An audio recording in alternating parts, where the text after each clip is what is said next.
Tell me do something for God and country and go back to work. That's a good one right there. I'm gonna kick your butt, Tom. Can you threaten to kick me in a funnier way?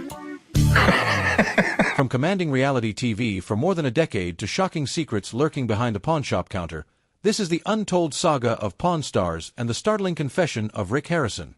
The family-run enterprise, famous for its deep knowledge of gold and silver, has recently found itself drowning in alarming controversies. Allegations, lawsuits, and betrayals threaten to ruin, or forever stain, their reputation. Through all these storms, Rick Harrison's empire teeters on the brink. What began as a modest pawn operation soon propelled its owners toward fame, temptation, and a maze of legal battles. But where did this story first take root?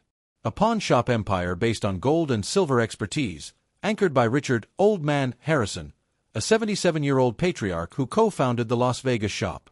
His no-nonsense attitude and decades of experience turned him into a beloved figure and the one who typically called the shots. Unfortunately, his death in 2018 triggered a major shift for the Harrison family, both personally and professionally. Rick Harrison, the mastermind who made the shop a TV sensation, recognized early on that pawning involved more than quick sales. He always believed each item needed a backstory. Everyone loves a story. If you buy $1 million antique at Christie's, you're buying the story too, Rick declared. Possessing a basic understanding of precious metals, he raised the gold and silver pawn shop from the ground, even though he initially loaned out more money than he earned. Regardless of the hardships, he persevered, refined his expertise, and built a trustworthy standing in the pawn world. But the real game-changer came in 2009, when Pawn Stars premiered on the History Channel. It followed Rick, his father, his son Corey "Big Hoss" Harrison, and Corey's friend Austin "Chum Lee" Russell as they assessed all manner of items, some bizarre, some priceless, carried in by hopeful sellers. Visitors arrived with rare comic books, or even relics rumored to be from ancient Egypt, making each day wildly unpredictable. Audiences also savored the banter between Rick and his dad, plus Chumley's goofy, sometimes clueless antics. Yet while the show soared in popularity, some truly unpleasant drama simmered behind the scenes. According to USA Today, Rick's mother, Joanne Harrison, is suing him over control of family assets and ownership of the gold and silver pawn shop. "I had no idea, because back then I had epilepsy, and there was no research or anything like that," she said, reflecting on an earlier moment in her life. "I thought my lifespan was extremely limited." But that's only the start of her claims. Joanne's lawyers filed the civil lawsuit in Nevada State Court, naming Rick Harrison, the shop itself, and multiple affiliated businesses. The complaint alleges breach of contract, pointing out that Joanne was married to Rick's father for 58 years. However, after she awoke from a coma in the early 2000s, Rick allegedly had her sign over her 51% share of the pawnshop while she was still in a fragile state. Later, Joanne asserted she didn't fully understand what she was signing. Then in 2018, when Richard passed away, Joanne was supposed to inherit his 49% stake in the shop, but Rick never gave her complete documentation regarding the business's finances. As a result, she claims she hasn't received proper accounting for more than $500,000 in cash and silver that Richard had supposedly set aside before his death. This legal bombshell put a major target on Rick's net worth. The suit demands unspecified damages, a thorough review of assets, a court order preventing Rick from using his mother's funds, and a trust arrangement ensuring her property remains hers. Talking to the Las Vegas Review-Journal, Rick called these accusations baseless and hinted that outside influences might be taking advantage of his 81-year-old mother. Still, this wasn't the only serious blow to the family enterprise. In 2020, the Daily Mail reported that the gold and silver pawn shop, which typically pulled in over $1 million yearly, raked in only $37,000 during the COVID-19 outbreak. That loss dealt a punishing blow, but the drama was far from over. Joanne went on to file a restraining order, also shared by the Daily Mail, to block Rick from selling off family property. She insists he halted regular $225,000 payments that once came from Richard's share of the shop, cutting them off in 2020. Depression. One of the biggest signs is being angry all the time, someone quips. Loss of hair, too. You might have had menopause for a decade, maybe the longest known case of menopause. Because of these claims, Joanne pushed for a restraining order, hoping courts would restore her allowance. She also aimed to keep Rick from moving or hiding money, or doing anything else that might shrink her stake in the family business. At the time, Joanne, who was 81 and dealt with multiple health complications, required constant care. Shockingly, Rick heard about the restraining order through news outlets instead of directly from his mother. He said he tried calling her many times, to no avail, which made it tough to broker an agreement that might appease all sides, even if they had no intention of living under the same roof again. But this wasn't the only legal trouble orbiting the Harrison circle. Another bombshell was about to drop. Austin "Chum-Lee" Russell ranks among the show's most controversial figures. In 2012, TMZ revealed footage of him getting into a street fight in Hollywood, then taking off, leaving the other guy injured and bleeding. Chum-Lee insisted it was self-defense after the man threatened to pull a gun on him and his friends. "Instinct just took over," Chum-Lee told TMZ, adding the guy apparently had no clue he was a TV personality. While he dodged that bullet, an even bigger scandal erupted 4 years later. The Chicago Tribune notes that in 2016, Chum-Lee was arrested on suspicion of 20 felonies. "Well, he actually learned something," someone jokes. "You get more out of a book, Rick. You like to binge argue." Rick retorts, "I don't like to binge argue, you folks start it." Another voice chimes in, "I bet at least one of your 3 wives would agree." Chum-Lee's arrest happened after police raided his Las Vegas home while investigating sexual assault allegations. Though he wasn't immediately booked on sex charges, Officer Larry Hadfield explained that the complaint came from a woman and authorities were determined to uncover the truth.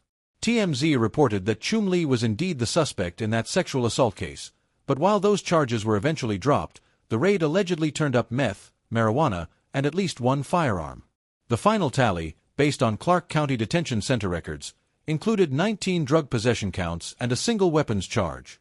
To avoid a lengthy prison term, Chum-Lee pleaded guilty to unlawful firearm possession, a felony, and attempted drug possession, a gross misdemeanor.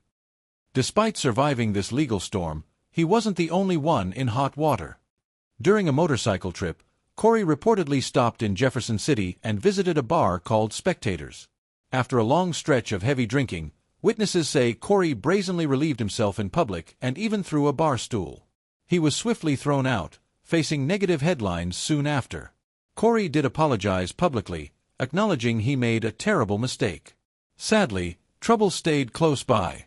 In 2021, Corey's name popped up in the news again for unflattering reasons. According to TMZ, he had rented an RV for a desert trip in 2020, but the vehicle's owner, William V., accused him of returning it days late and severely damaged. The awning was reportedly torn off, the interior scattered with eggshells and empty bottles, and the entire rig was in shambles. Repairs were pegged at around $30,000, and the owner claims Corey refused to foot the bill. Adding insult to injury, V. said 10 future rentals had to be cancelled while it was out of commission. Corey's team tried to dismiss it, insisting the RV's pop-outs wouldn't retract, making it impossible to drive back. They said he did the right thing by having it towed to Las Vegas and letting insurance handle the rest. With enough resources, Corey sidestepped major fallout. Yet even bigger worries loomed in his personal life. Once dangerously overweight, he opted for gastric bypass surgery in 2010, shedding over 100 pounds. But handling the demands of stardom, the pressures of shop management, and striving to stay healthy all took a toll.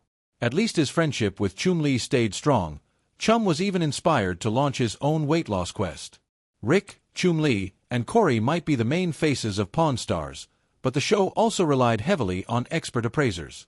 These professionals, specializing in everything from vintage toys to rare autographs, became fan favorites thanks to their detailed explanations. But some of them arrived with plenty of baggage, prompting viewers to question the show's credibility. One such specialist was Johnny Jimenez Jr., who focused on classic toys but ended up in legal hot water after a 2015 domestic violence allegation. TMZ released footage suggesting Johnny was physically assaulting his girlfriend outside a Las Vegas restaurant. Johnny argued he was simply guiding his intoxicated partner after a night of hard partying, but the damage to his public standing was severe. Then there was John Resnikoff, an autograph authority who famously botched the identification of a supposed Al Pacino signature on a Godfather script. It turned out to be producer Al Ruddy's autograph. While minor, the slip-up caused fans to wonder if similar mistakes had slipped under the radar. Worse still was the storm swirling around Drew Max, a sports memorabilia expert. In 2015, he was accused of authenticating fake collectibles in New Jersey. Buyers who felt cheated sued him, claiming he used his Pawn Stars fame to project trustworthiness and then trick people. This scandal hammered the show's image, leaving viewers worried that other so-called authenticated items might have been bogus. As controversies stacked up, Pawn Stars gradually steered away from its initial blend of history and entertainment. Initially, it was fun to watch Rick and his crew share fascinating background info on each item. One moment, someone might bring in a centuries-old coin, and the next, a peculiar modern novelty. That excitement fueled the show's early charm.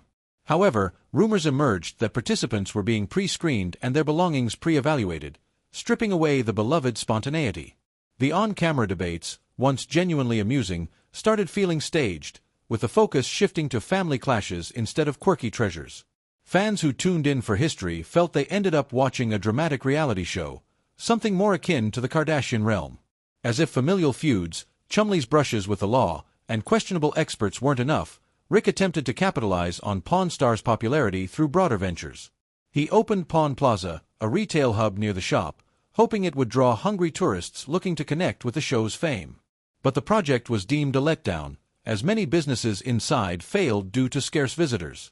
Angry owners blamed Rick for not doing enough marketing, and lawsuits soon followed.